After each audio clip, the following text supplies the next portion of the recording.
Hello, everyone.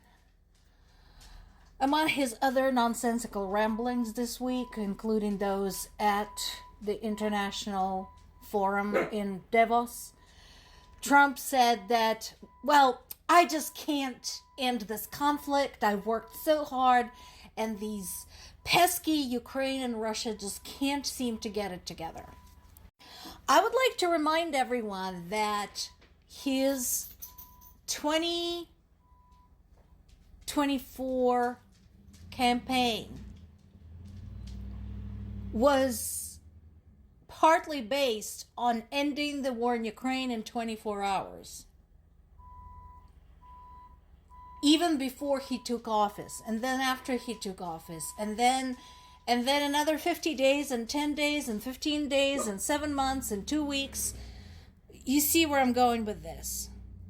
So, once again, nobody in their right mind should ever make promises like that, even if they have detailed understanding of the history and politics behind a conflict, even if they're an expert, but particularly when they're not.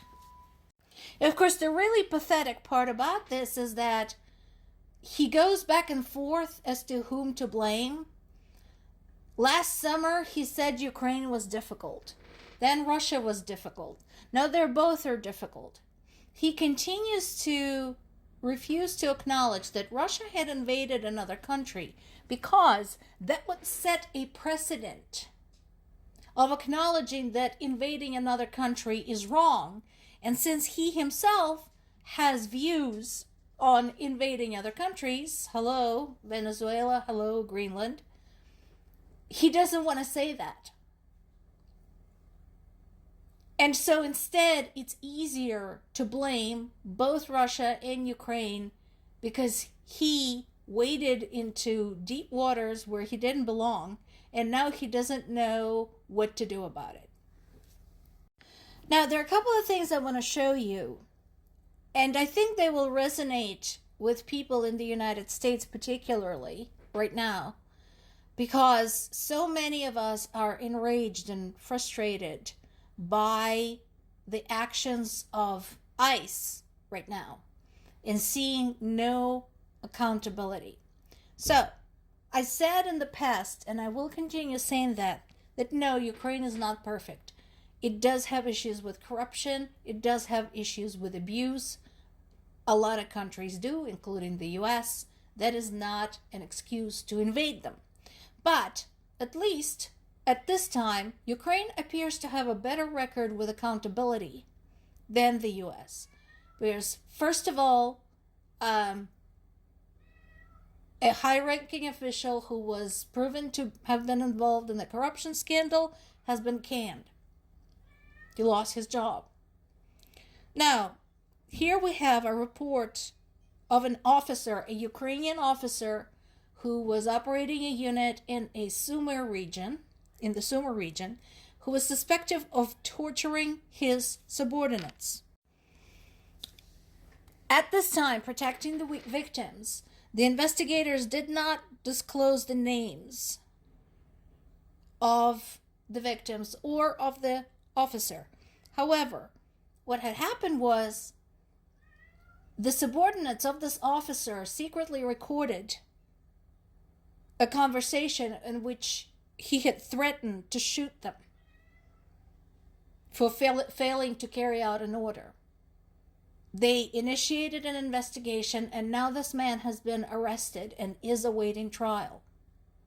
And the investigation is going on. The striking difference between this and what is going right now with the Department of Justice and ICE and Department of Homeland Security is that the investigators, having seen and heard the recordings made by the soldiers, believed their own senses, even though they understood that, yes, right now in the current political climate, a Ukrainian officer being accused of torturing his own soldiers is very bad. It's not good publicity for Ukrainian army. Nevertheless, they pursued this line of inquiry and arrested the guilty. Another case of fuck around and find out. I said this in the past. While it is true that there are pro-Russian separatists particularly in the eastern part of Ukraine, Russia's claims that they were being exterminated are completely absurd. Nobody ever exterminated Russia. Nobody ever initiated genocide against Russians in Ukraine. That is bullshit. That is a lie created by Russia to justify their invasion of Ukraine. And so, considering we're now at war with Russia, collaborating with Russia becomes a crime. And so a group of Ukrainians have been charged with collaboration and treason after joining Russian armed group in Kherson, in the occupied part of the Kherson region. And once again, folks, here's the thing. If you want to be Russian, if you want to be a Russian citizen, Russia is over there, right over there, to the east. Go over there, live there. That's fine. But don't go spreading lies about why you're doing it. Don't go picking up weapons against your own fellow Ukrainians because you want to be Russian. Do not betray your country and your fellow citizens just because for some reason you don't like it here.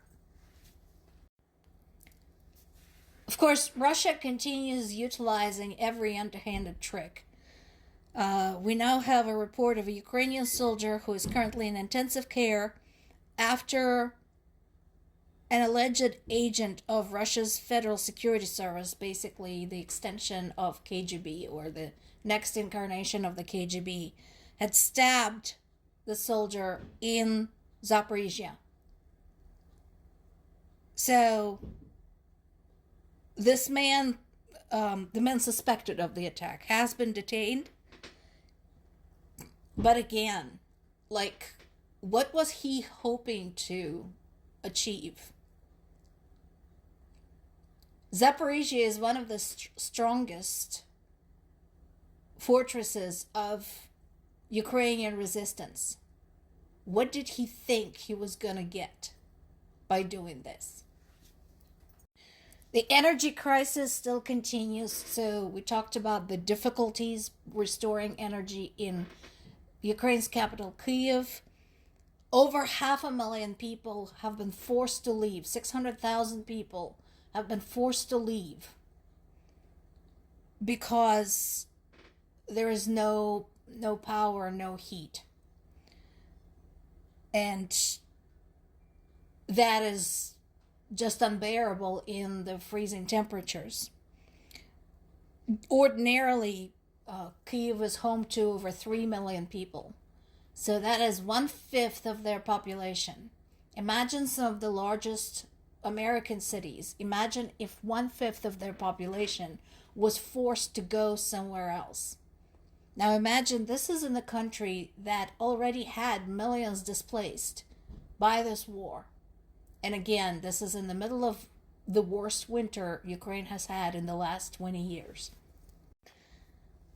This piece in The Guardian summary today talks about Ukraine replacing Chinese-made drones with a domestic model. That's actually a really good thing. We talked in the past about the logistics and the complexities of getting anything from anywhere ever under the wartime conditions. And so not only were they able to set up design, testing, and manufacturing of homemade drones, but these actually have better equipment and longer range. Well done there. More to come.